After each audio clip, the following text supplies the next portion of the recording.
tout le monde. Nous sommes très heureux de vous accueillir en ce dimanche merveilleux, un dimanche ensoleillé, un dimanche qui, encore une fois, nous permet de nous réunir online et d'être en communion les uns avec les autres. Béni soit le Seigneur pour tout ce temps que nous avons pu passer en communion de cette manière. Nous prions et nous espérons que dans les jours qui viennent, eh bien, les choses vont évoluer dans la bonne direction et qu'on va pouvoir finalement faire un culte ensemble dans notre salle. Nous sommes très heureux de vous accueillir, vous qui êtes peut-être en train de vous connecter sur notre réunion. Eh bien, soyez les bienvenus. Et les autres qui viendront se joindre par la suite, eh bien, vous êtes tout aussi les bienvenus que chacun d'entre nous ici présent. Nous allons avoir un culte merveilleux car je crois que chaque fois que nous nous réunissons, Dieu est présent et il a de nouvelles choses à nous apporter. Il y a dans les ruisseaux de Dieu, il y a beaucoup d'eau. La Bible dit que les ruisseaux de Dieu sont pleins. Et donc, si nous sommes venus ce matin pour chercher la face de Dieu, nous allons pouvoir boire de cette eau et nous rassasier.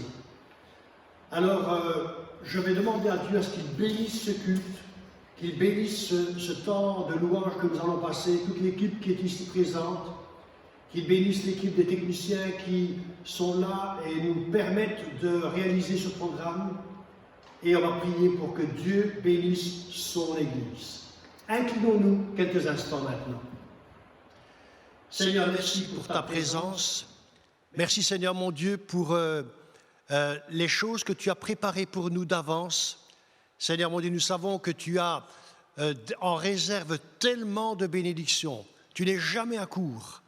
Et Seigneur, nous voulons te dire merci déjà pour ce que tu vas nous donner.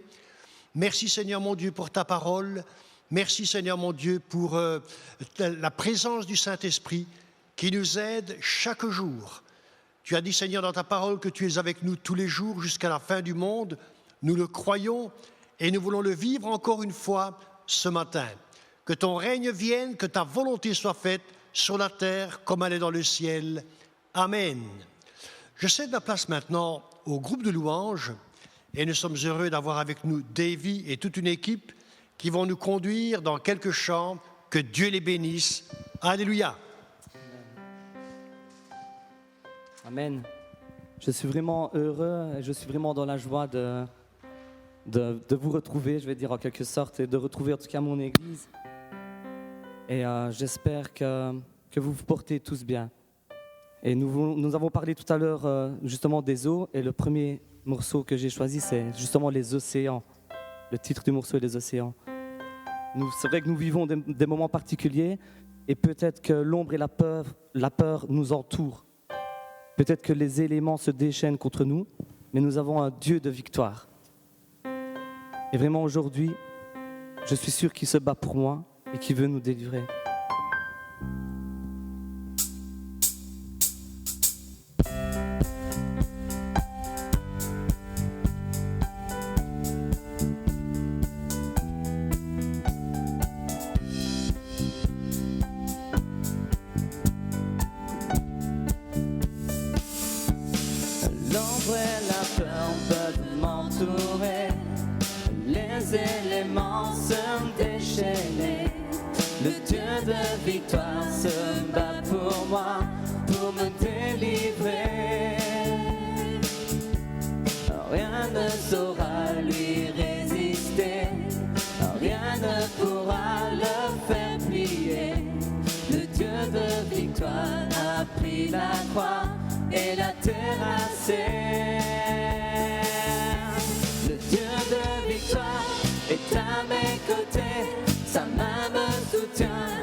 Les océans peuvent s'agiter, leurs vagues sur ma vie se briser.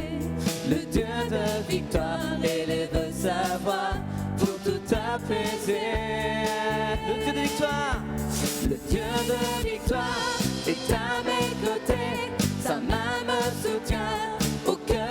danger, je vivrai pour lui, marchant par la foi, le Dieu de victoire habite en moi. Le Dieu de victoire, le Dieu de victoire est à mes côtés, sa main me soutient au cœur du danger. Je vivrai pour lui, marchant par la foi, le Dieu de victoire habite en moi.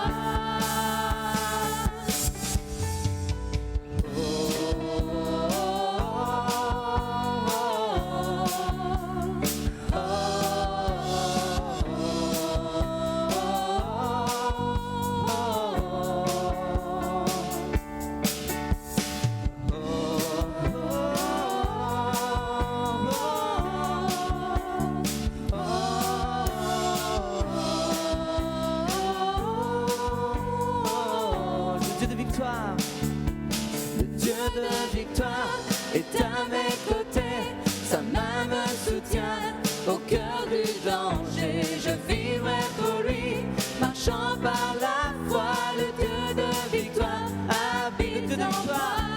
Le Dieu de victoire est à mes côtés, sa main me soutient au cœur du danger. Je vivrai pour lui, marchant par la foi, le Dieu de victoire habite en moi.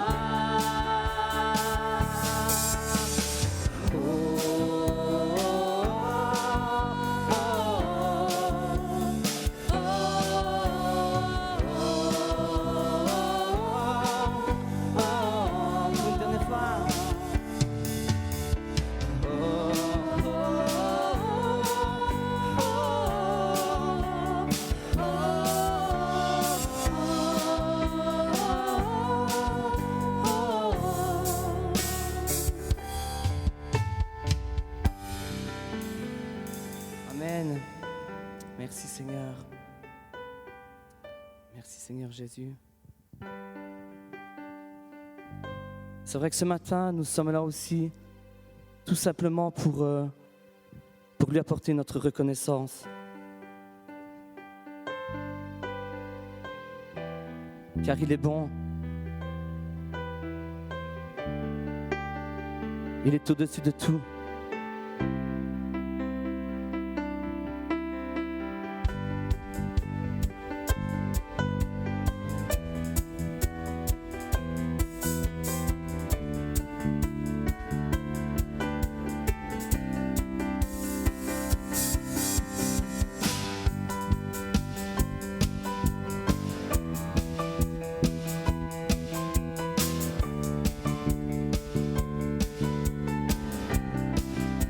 Seigneur. Au fond, Seigneur, reconnaissant, son amour dure à jamais, car il est bon, il est au-dessus de tout, son amour dure à jamais. Chantons, chantons, chantons, une main puissante, une main puissante et d'un bras tendu, son amour dure à jamais. Nouvelle, son amour dure à jamais. Chantons, chantons, chantons, chantons, chantons, chantons. À jamais Dieu est fidèle, à jamais Dieu est grand, à jamais Dieu est avec nous, à jamais.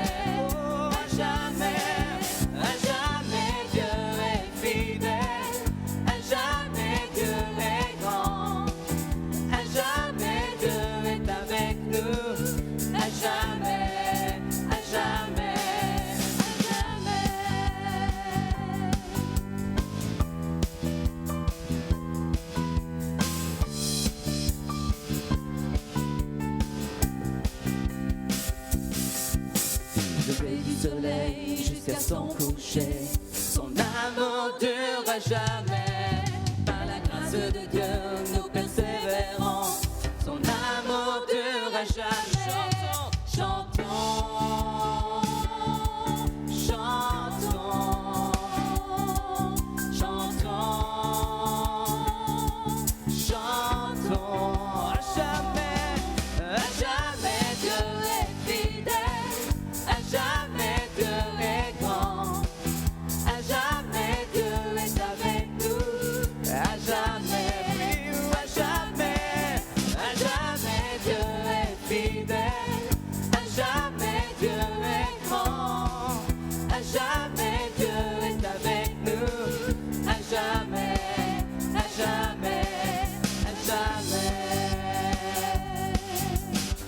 amour dure à jamais.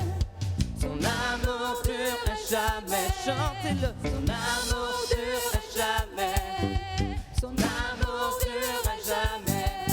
Chantons, chantons, chantons notre Dieu. Chantons. À jamais Dieu est fidèle. À jamais Dieu est grand. À jamais Dieu est avec nous. À jamais, à jamais. À jamais Dieu est fidèle.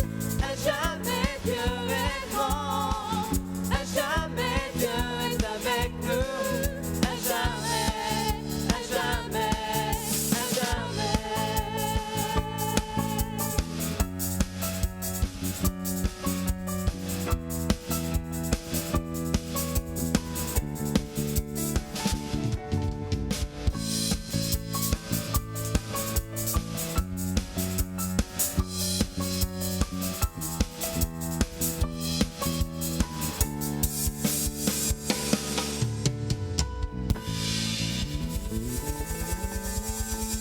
Amen. Son amour dure à jamais. Son amour dure à jamais.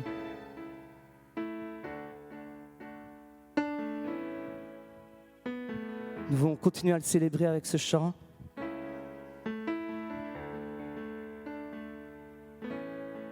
Qui est un hymne à la gloire du Fils de l'homme.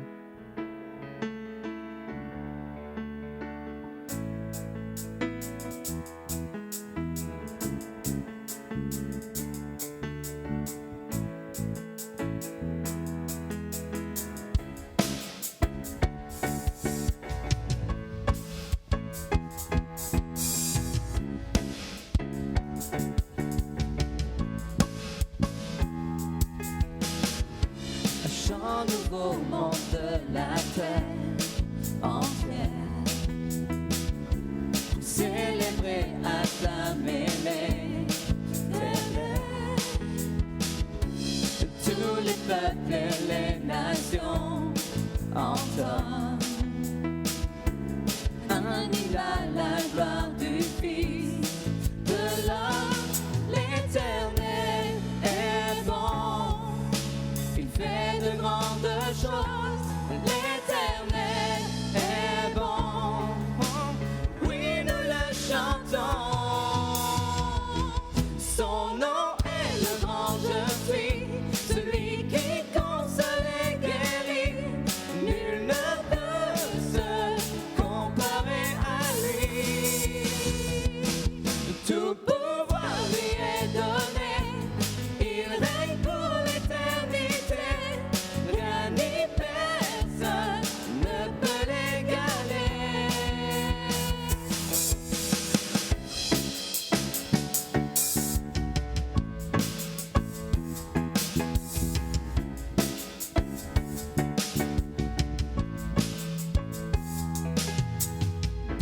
Un chant nouveau monte de la terre entière. Pour célébrer, acclamer l'Éternel. Tous les peuples et les nations entendent un hymne à la gloire du Fils de l'homme.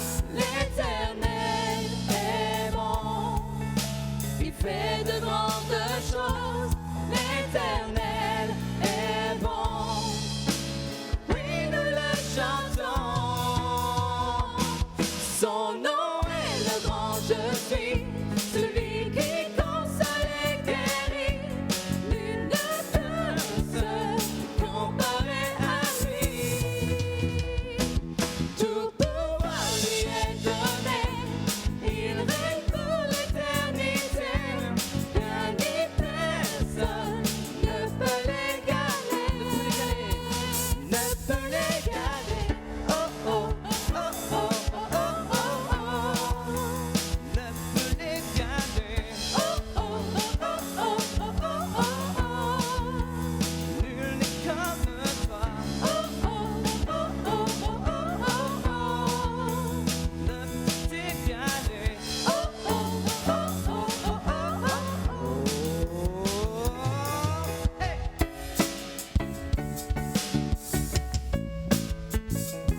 Nul ne peut t'égaler.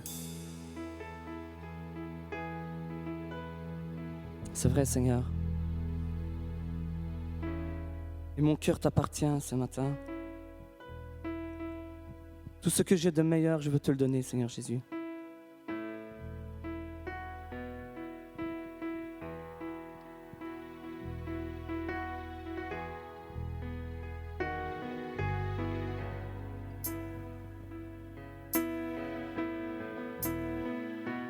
Prenons ce chant ensemble. Je te donne tout. Je te donne mon cœur. Il ne m'appartient plus. Ce que j'ai de meilleur, tout est pour toi, Jésus. Un parfum de valeur. Un parfum de valeur sur toi est répandu. C'est l'offrande de mon cœur. Je suis à toi, Jésus. Alors prends mon âme. Prends mon âme. Prends mon cœur. Je te donne tout. Prends ma vie. Me voici. Je te donne tout. Mon cœur est à toi. Tout à toi.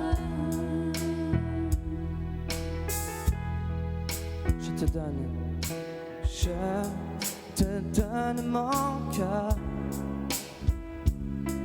Il ne m'appartient plus. Ce que j'ai de meilleur, tout est pour toi, Jésus. Un parfum. Un parfum de valeur sur toi est répandu. C'est l'offrande de mon cœur. Je suis à toi, Jésus. Prends mon âme, prends mon cœur. Je te donne tout. Prends ma vie, me voici. Je te donne tout. Prends mon âme, prends mon âme, prends mon cœur. Je te donne tout. Oui, prends ma vie, prends ma vie. Me voici, je te donne tout. Mon cœur est à toi. Tout à toi. Oui, mon cœur est à toi. Tout à toi.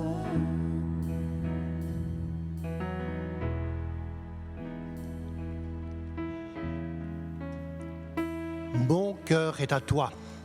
Quel merveilleux chant, quelle merveilleuse parole. Et combien je vous invite ce matin à vous offrir à Dieu. Vous savez, la Bible nous dit que le culte qui lui est agréable, c'est le don de notre corps comme un sacrifice vivant. Et ce matin, je vous invite vraiment à vous offrir à Dieu, de faire le don de votre vie.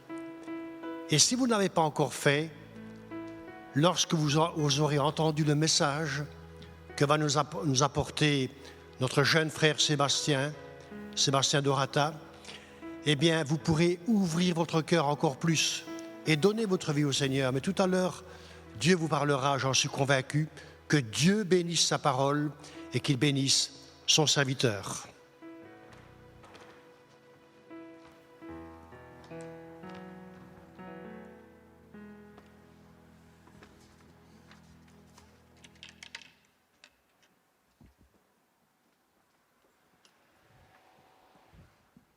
Je m'installe.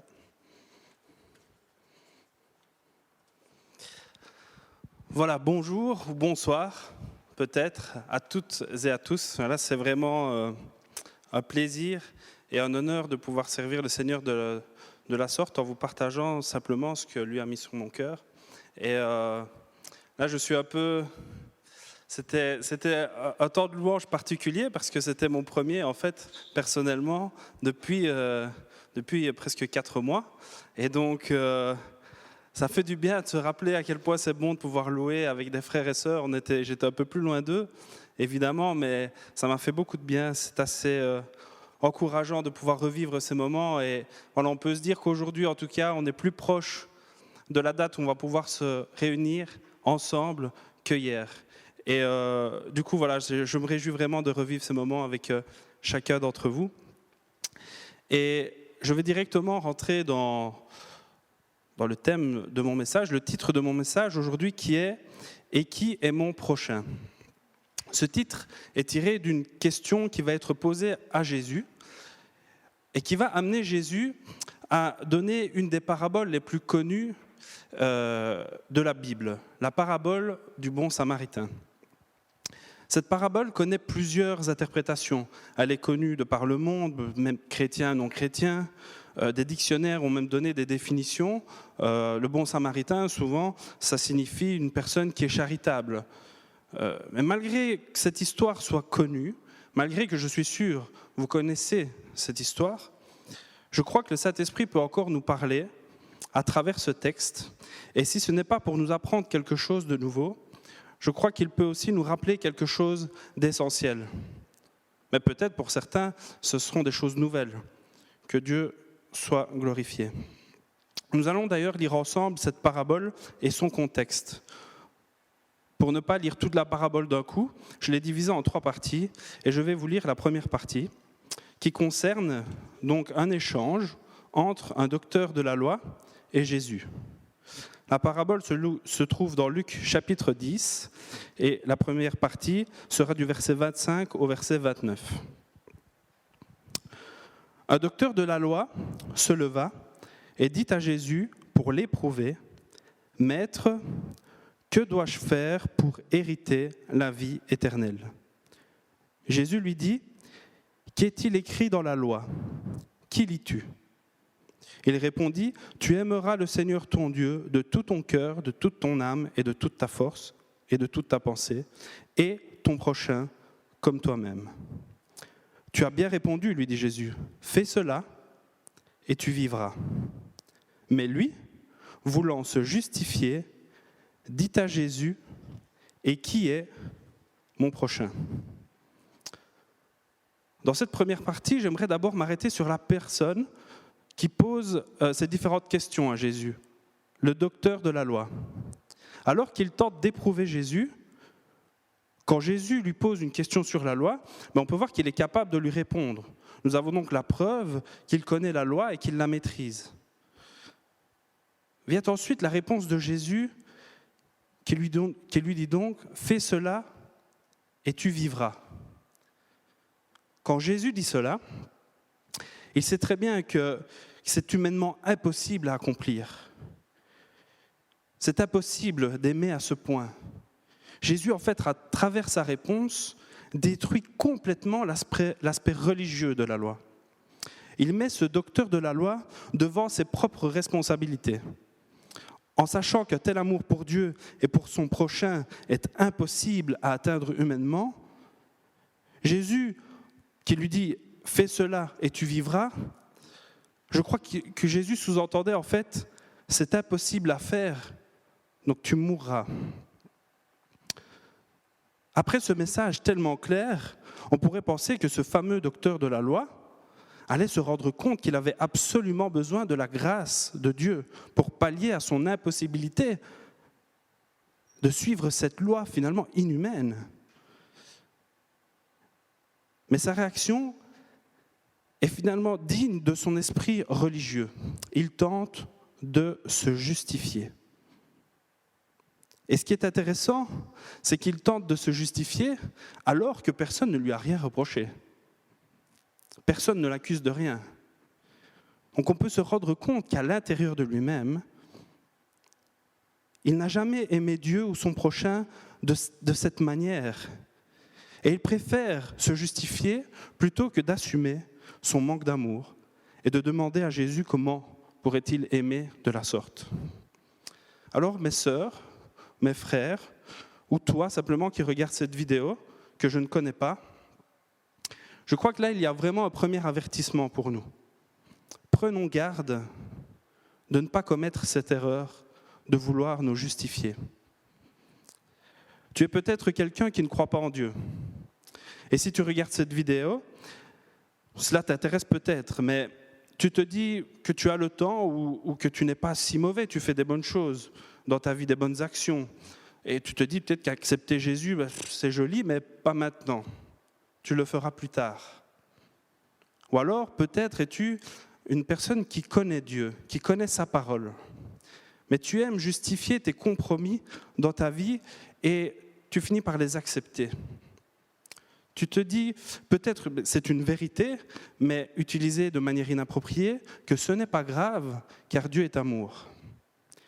J'aimerais te dire qu'aujourd'hui, et c'est une parole d'espoir, que le temps n'est pas à la justification, mais à la repentance. Renonce au péché. Prends la décision de suivre Jésus de tout ton cœur. La Bible dit dans Romains chapitre 5, verset 1, « Étant donc justifiés par la foi, nous avons la paix avec Dieu par notre Seigneur Jésus-Christ. » Tu n'as plus besoin de te justifier lorsque tu acceptes Jésus dans ta vie. C'est lui qui te justifie. Et par cela, je veux dire que tu es libre.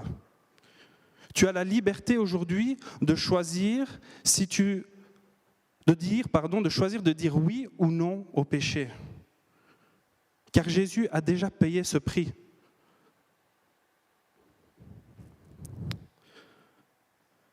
Mais alors que je nous encourage à ne pas nous justifier, mais à saisir la grâce de Dieu, je reviens au texte, à la première partie que nous avons lue, et on a pu voir que malheureusement ce n'était pas le choix du docteur de la loi.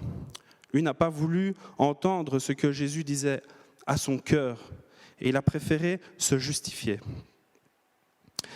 Et comment se justifie-t-il ? En fait, il essaye de poser une question à peu près piège, du moins c'est ce qu'il pensait, qui était fort débattue à l'époque auprès des Juifs, et qui est mon prochain ?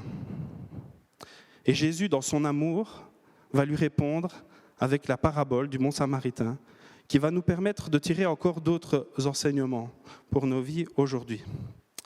Je vais donc lire la deuxième partie du texte, et qui concerne donc la parabole, dans Luc, toujours chapitre 10, du verset 30 à 35.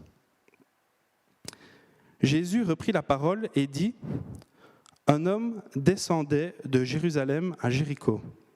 Il tomba au milieu des brigands, qui le dépouillèrent, le chargèrent de coups et s'en allèrent, le laissant à demi-mort. Un sacrificateur qui par hasard descendait par le même chemin, ayant vu cet homme, passa outre. Un lévite qui arriva aussi dans ce lieu, l'ayant vu, passa outre. Mais un samaritain qui voyageait, étant venu là, fut ému de compassion lorsqu'il le vit. Il s'approcha et banda ses plaies en y versant de l'huile et du vin. Puis il se mit sur sa propre monture, le conduisit à une hôtellerie et prit soin de lui. Le lendemain, il tira 2 deniers, les donna à l'hôte et dit : « Aie soin de lui, et ce que tu dépenseras de plus, je te le rendrai à mon retour. » Tout d'abord, il est déjà intéressant de voir que Jésus parle d'un homme, sans donner plus de précision lorsque nous parlons de l'homme qui se fait attaquer par les brigands. Personnellement, je crois qu'en faisant cela, Jésus indique déjà que finalement, et je donne la réponse sans la donner entièrement, que tout le monde est notre prochain, chaque personne qui nous entoure. Si cet homme n'a pas eu de caractéristiques précises de la part de Jésus, à l'inverse des 3 autres personnages qui ont suivi dans cette histoire, c'est pour que toute femme et tout homme puisse s'identifier. Ensuite, il est important de noter que cet homme est rué de coups, pour comprendre pourquoi le sacrificateur et le lévite passent à côté de lui alors qu'ils le voient. En étant dévêtu, rué de coups et laissé à demi-mort, il n'y a aucun doute que cet homme devait être bien, comme on dit, amoché et devait saigner suite à ses blessures. D'ailleurs, le bon samaritain lui a soigné ses plaies, donc ça veut bien dire qu'il saignait. Quel être humain pourrait passer à côté d'une personne autant dans le besoin sans lui venir en aide? Quelle dureté de cœur faudrait-il? Et c'est pourtant ce que vont faire le sacrificateur et le lévite. Ces hommes qui étaient au service dans le temple et qui représentaient des modèles religieux. S'il y avait des hommes qui, par leur connaissance et leur fonction, devaient représenter l'amour, la charité, c'est bien eux. Et pourtant, la religiosité les a amenés à ne pas porter secours à cet homme. Selon certaines explications que j'ai pu trouver,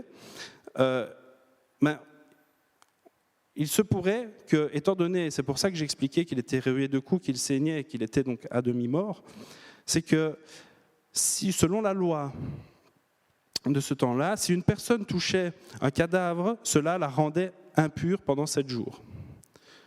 Et donc ce sacrificateur et ce lévite devaient donc peut-être se rendre au temple, ou le jour même, ou un autre jour, qui sait. Et donc s'ils touchaient ce potentiel cadavre, cela les aurait rendus impurs. Ils ne pouvaient plus, du coup, entrer dans le temple pendant plusieurs jours. Ils ont donc égoïstement choisi leur principe religieux plutôt que de sauver la vie d'un homme. Et cela ne correspond pas du tout au Dieu d'amour que nous avons et qui nous demande donc d'aimer notre prochain.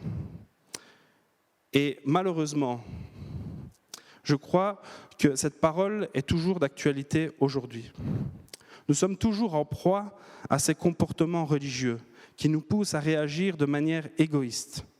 Alors que Dieu nous demande de l'aimer lui et notre prochain, ne vivons-nous pas notre foi plutôt centrée sur nous-mêmes, sur ce que nous pouvons en retirer?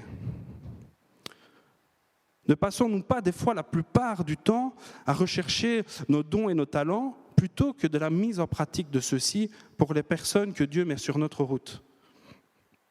Et là, juste en arrivant, je pensais justement à une parole de Paul qui disait aux Corinthiens, donc dans 1 Corinthiens au chapitre 13 au verset 2, « Supposons que j'ai le don de prophétie, que je comprenne tous les mystères et que je possède toute la connaissance. Supposons même que j'ai dans toute sa plénitude la foi qui peut transporter des montagnes. Si je n'ai pas l'amour, je ne suis rien. »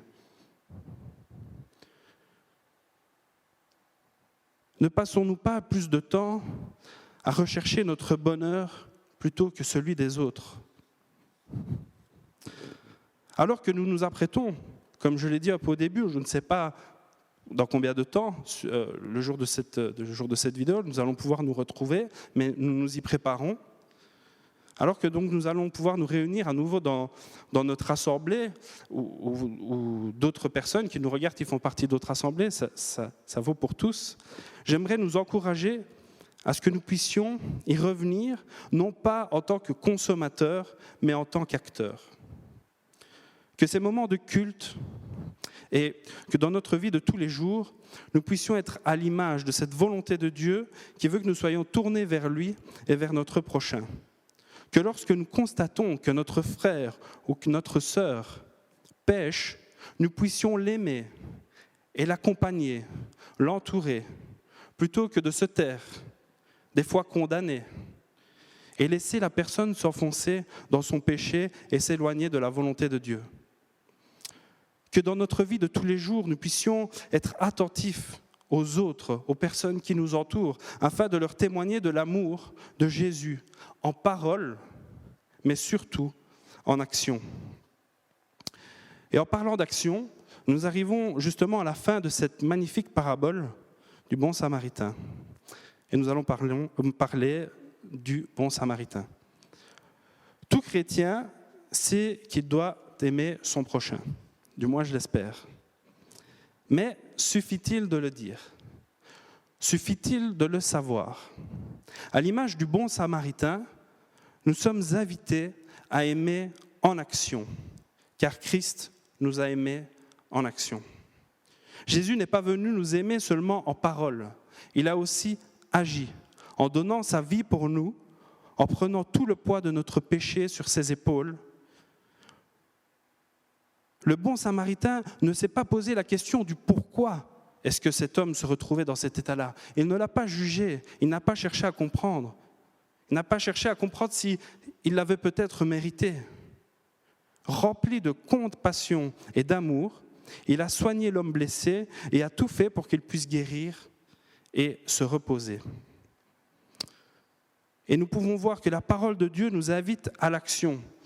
Dans Jacques, au chapitre 2, du verset 14 à 17.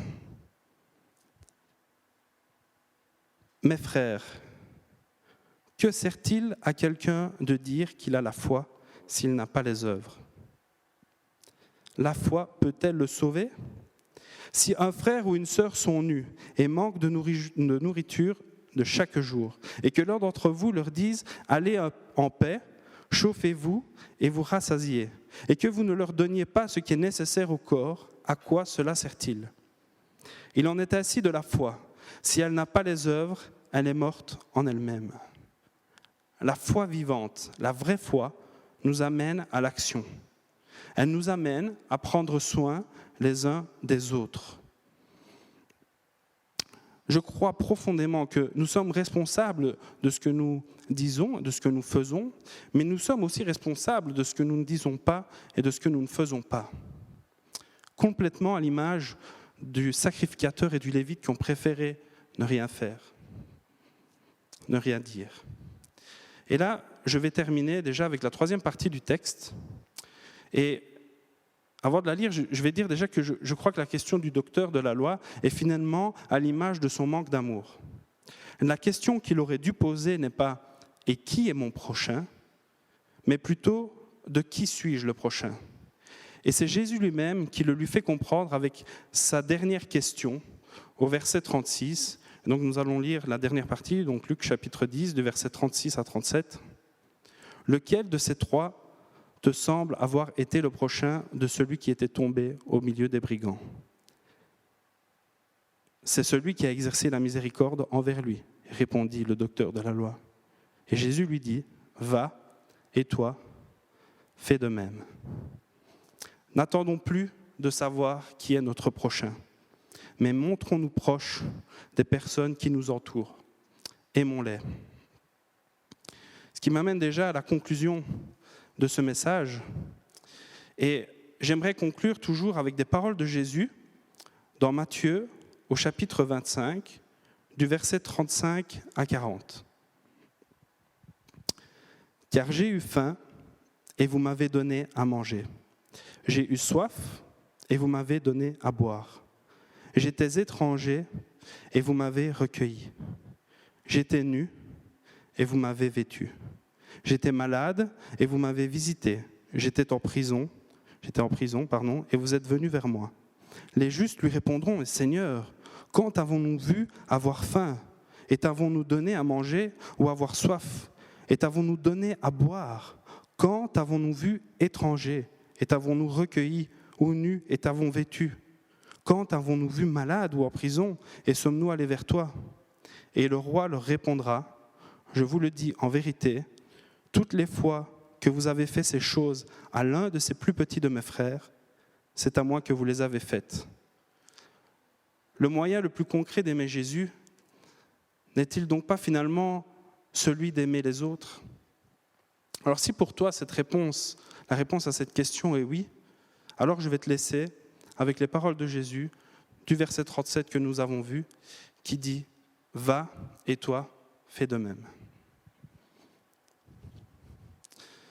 Voici ce que le Seigneur avait mis sur mon cœur pour aujourd'hui. Et donc je vais prier pour clôturer ce message. Seigneur, je te remercie parce que tu es un Dieu d'amour, parce que tu es un Dieu de compassion, parce que tu es un Dieu qui nous aime. Seigneur, tu es le Dieu tout-puissant qui nous voit et qui voit dans les difficultés dans lesquelles nous vivons. Tu vois, Seigneur, comme le monde nous apprend à penser à nous-mêmes. Le monde nous apprend à être égoïstes. Mais toi, Seigneur, tu nous as donné l'exemple parfait de l'amour. Tu as donné Jésus pour qu'il puisse se sacrifier pour nous. Tu nous as aimés, Seigneur, d'un amour qui ne peut pas se mesurer. Et Seigneur, nous qui nous disons chrétiens, que nous puissions vraiment être donc ces disciples de Christ et aimer les autres comme toi tu nous as aimés, Seigneur. Je te prie vraiment de nous ôter le voile de l'égoïsme. Je te prie de nous ôter vraiment toutes ces choses dans nos vies qui nous retiennent et qui nous font que nous pensions qu'à nous-mêmes. Seigneur, je te prie que nous puissions nous ouvrir aux autres afin de leur témoigner l'amour parce que c'est ce que tu as fait, Seigneur. Merci Seigneur Jésus aussi de nous accompagner dans ce processus d'amour, Seigneur, par ton Saint-Esprit. Merci Seigneur de nous remplir ici parce que des fruits de l'Esprit, même deux sont l'amour et la compassion. Seigneur, je te prie que ton esprit puisse demeurer en nous. Et Seigneur, je te prie que pour toutes ces personnes qui ont regardé ce message puissent être touchées par ton Saint-Esprit maintenant, qu'ils puissent recevoir cet amour extraordinaire. Merci Seigneur aussi pour tous ceux qui ont une vie où cet amour, ils ne l'ont pas connu. Seigneur, cet amour, ils ne l'ont pas vécu. Peut-être parce que justement, certains n'ont pas assumé leur responsabilité de les aimer. Mais Seigneur, je te prie aussi pour ceux qui ont eu ce cœur qui a été meurtri par le manque d'amour qu'ils auraient pu recevoir dans leur vie, Seigneur, et que tu puisses leur parler et les toucher parce que toi, Seigneur, et je peux le témoigner, tu es un Dieu d'amour qui nous aime, qui nous remplit de tout cet amour, de toute ta joie et de toute ta paix, Seigneur. Merci, Seigneur, de répandre ton amour parmi nous. Et merci de nous utiliser, Seigneur, pour cela, pour que nous puissions répandre tout ce que toi, tu nous as donné, Seigneur Jésus. Merci, au nom de Jésus. Amen.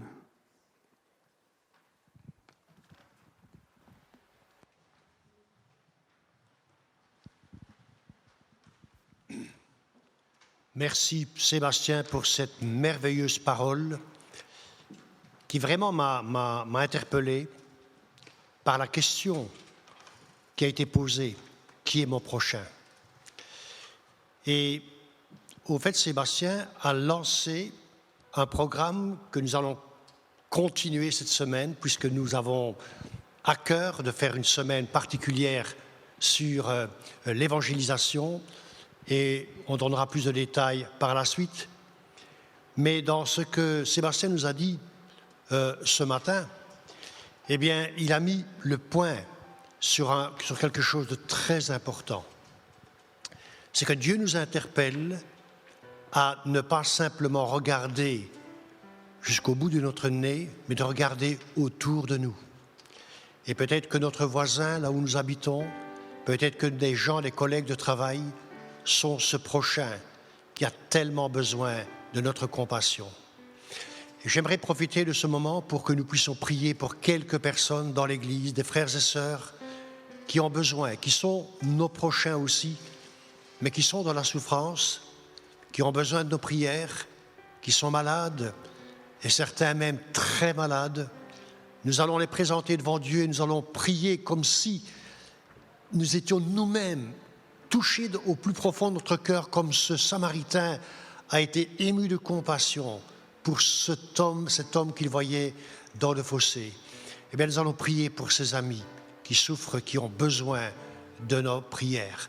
Seigneur, je vais te présenter chacun de mes frères et mes sœurs. Nous les citons régulièrement. Nous n'allons pas tous les citer encore une fois ce matin. Mais tu vois chacun d'entre eux, ceux qui sont à l'hôpital, ceux qui sont à la maison, ceux qui ont entendu le verdict qu'il n'y a plus d'espoir. Seigneur, avec toi, rien n'est impossible. Tu es le Dieu tout-puissant, créateur du ciel et de la terre, celui qui peut encore aujourd'hui guérir, ressusciter, délivrer les captifs, mais qui vient surtout auprès de ceux qui sont battus par la vie, battus par la maladie, détruits par la souffrance. Que Seigneur mon Dieu, tu viennes et tu les prennes dans tes bras et tu les prennes sur ta monture et que tu t'occupes d'eux comme toi seul tu peux t'occuper. Je te le demande dans le nom de Jésus et pour ta gloire. Amen. Nous terminons ce culte par un chant que vont nous conduire le groupe de louanges. Que Dieu les bénisse. Et tout à l'heure, je ferai la parole de conclusion par rapport au programme de cette semaine. Que Dieu vous bénisse.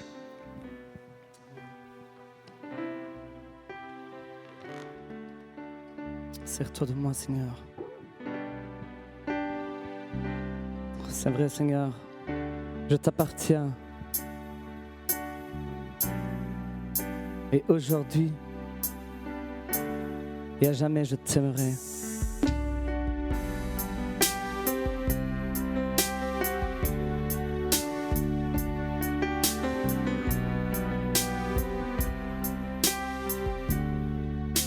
Seigneur Jésus,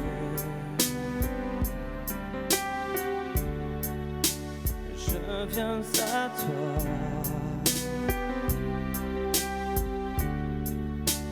Tel que je suis, Jésus, prends-moi.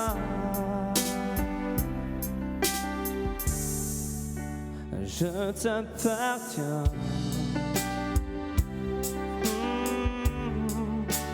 Dès aujourd'hui.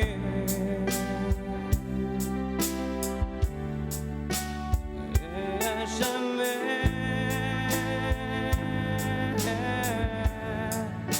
Je t'aimerai. Reprenons. Jésus, je viens à toi, Seigneur. Je viens à toi.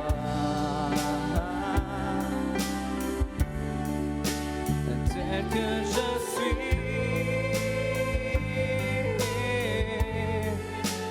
Jésus, prends-moi. Je t'appartiens. Je t'appartiens. Oh, dès aujourd'hui.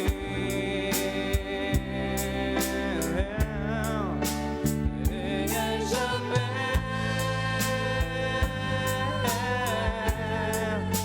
Je t'aimerai. Je t'offre ce que j'aime. Tout est à toi. Si tu le veux, Seigneur, sers-toi de moi. Je t'offre ce que j'aime. Tout est à toi. Si tu le veux, Seigneur, sers-toi de moi. Sers-toi de moi.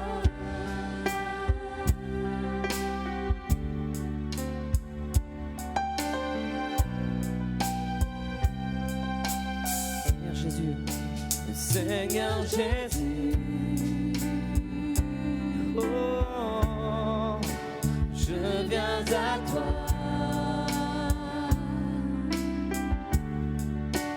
Tel que je suis, Jésus, prends-moi. Je t'offre ce que j'aime, tout est à toi. Sers-toi de moi. Je t'offre ce que j'aime. Tout est à toi. Si tu le veux, Seigneur, sers-toi de moi. Sers-toi de moi. Jésus, si tu le veux, tu le veux, sers-toi de moi. Oh, sers-toi de moi.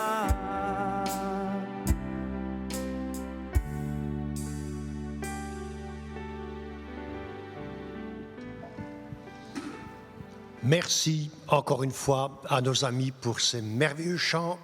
Que Dieu les bénisse. Et comme je l'ai dit tout à l'heure, eh bien, nous allons avoir une semaine un peu particulière avec un invité qui va intervenir dans les différentes réunions mercredi, samedi avec les jeunes et dimanche prochain à notre culte comme aujourd'hui. Il s'appelle Romain Lagache et il aura l'occasion de se présenter lui-même, mais c'est un homme qui a une passion pour l'évangélisation et c'est la raison pour laquelle nous avons intitulé cette semaine « Semaine sur l'évangélisation ». Alors venez nombreux vous joindre à nous mercredi, samedi avec les jeunes et dimanche au culte et je suis persuadé que Dieu nous bénira. Et si vous connaissez des amis, des connaissances qui peut-être ne connaissent pas Jésus, c'est l'occasion de les inviter chez vous pour qu'ils regardent ce programme avec vous. Gloire à Dieu. Alors, j'aimerais vous rappeler, à vous qui faites partie de l'Église, que jusqu'à nouvel ordre, nous continuons nos cultes de la manière dont nous avons procédé jusqu'à présent. Dès que nous aurons de nouvelles directives, vous serez informés et nous espérons que très prochainement, eh bien, nous pourrons de nouveau nous réunir ici à Grasse-en-Logne dans notre salle bénie. Bon dimanche à tous, bonne semaine, que Dieu vous bénisse et à la prochaine rencontre. Amen.